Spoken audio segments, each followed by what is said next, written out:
Hello, कैसे हैं आप? आज मैं आपको व्याख्यान कौशल के बारे में बता रही हूँ कि व्याख्यान कौशल क्या है। व्याख्यान शिक्षण की सबसे प्राचीन विधि है। यदि कोई आपसे ये प्रश्न करे कि शिक्षण की सबसे प्राचीन विधि कौन सी है, तो हम कहेंगे कि व्याख्यान। व्याख्यान के अंतर्गत अध्यापक का स्थान प्रमुख होता है। अब प्रश्न ये उठता है कि व्याख्यान का अर्थ क्या है? कक्षा के अंदर शिक्षक द्वारा छात्रों को ज्ञान की जो मौखिक व्याख्या दी जाती है वो व्याख्यान है। ये शिक्षण का वह रूप है जिसमें शिक्षक पाठ्य वस्तु को छात्रों को स्पष्ट करने के लिए लगातार बोलता रहता है। पाठ की प्रभावशीलता अध्यापक की विचार व्यक्त करने की योग्यता पर निर्भर करती है। यानी अध्यापक के पास एक्सप्रेशन पावर कितना है। जितना अधिक अध्यापक के पास एक्सप्रेशन पावर होगा, उतना ही अधिक वो अपने योग्यता में निपुण होगा, क्योंकि वह उतना ही अच्छी प्रकार से व्याख्यान दे सकेगा। व्याख्यान विधि का शिक्षण में सर्वाधिक प्रयोग किया जाता है। यदि इस विधि को प्रभावी बनाना है तो व्याख्यान देने के कौशल का शिक्षक में विकास करना ही होगा। व्याख्यान देने के कौशल में निम्नलिखित मुख्य तत्व हैं। फर्स्ट है व्याख्यान का प्रारंभ। व्याख्यान का प्रारंभ रुचिकर होना चाहिए, तभी अध्यापक विद्यार्थियों का ध्यान अपनी पाठ्य वस्तु की तरफ आसानी से केंद्रित कर सकेगा। इसके लिए अध्यापक को चाहिए कि वो अपने विद्यार्थियों की दैनिक जीवन के अनुभव या कुछ पूर्व घटित घटनाएं इत्यादि का उल्लेख करे। सेकंड पॉइंट है विचार व्यक्त करने की क्षमता। अध्यापक की विचार व्यक्त करने की क्षमता से तात्पर्य ये है कि अध्यापक की भाषा बालक के स्तर के अनुसार हो। यानी यदि बालक का स्तर 8th क्लास का है तो 8th क्लास के स्टैंडर्ड के अनुसार ही अध्यापक की भाषा हो। यदि अध्यापक पाठ को पढ़ाते समय कठिन शब्दों का प्रयोग करेगा तो अध्यापक के विचार छात्रों तक नहीं पहुंच सकेंगे। और साथ ही अध्यापक को व्याख्यान देते समय उच्चारण संबंधी त्रुटियां नहीं करनी चाहिए, क्योंकि यदि अध्यापक त्रुटियां करेगा तो निश्चय ही छात्र भी उन्हीं शब्दों को बोलने लगेगा। तीसरा हमारा पॉइंट है वाणी की विविधता। अध्यापक की आवाज़ यदि मधुर है तो छात्र जो पाठ्य वस्तु है, जो कंटेंट है, उसको ध्यानपूर्वक सुनेंगे।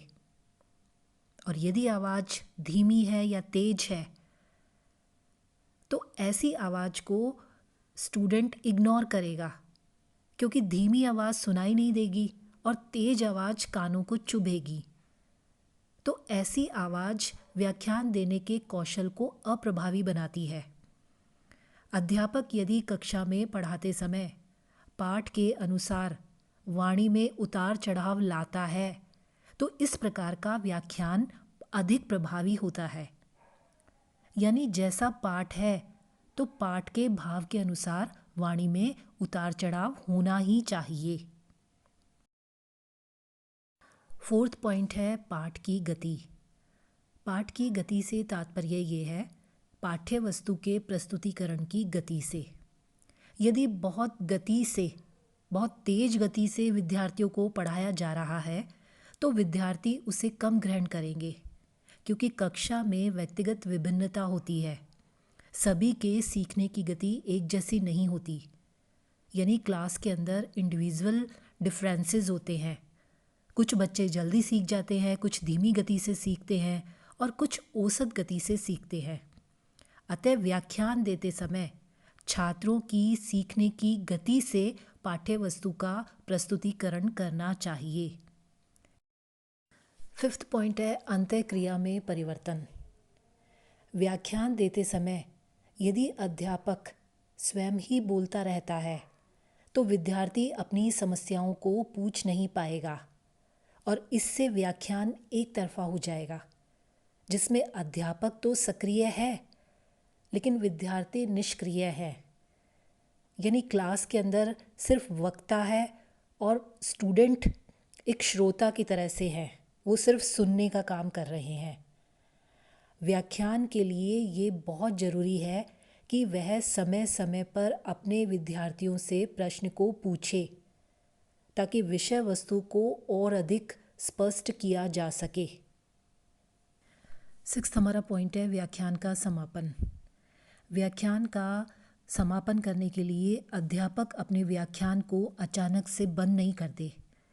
यदि वो अचानक से बंद कर देगा तो विद्यार्थियों को समझ नहीं आएगा कि ये क्या हुआ।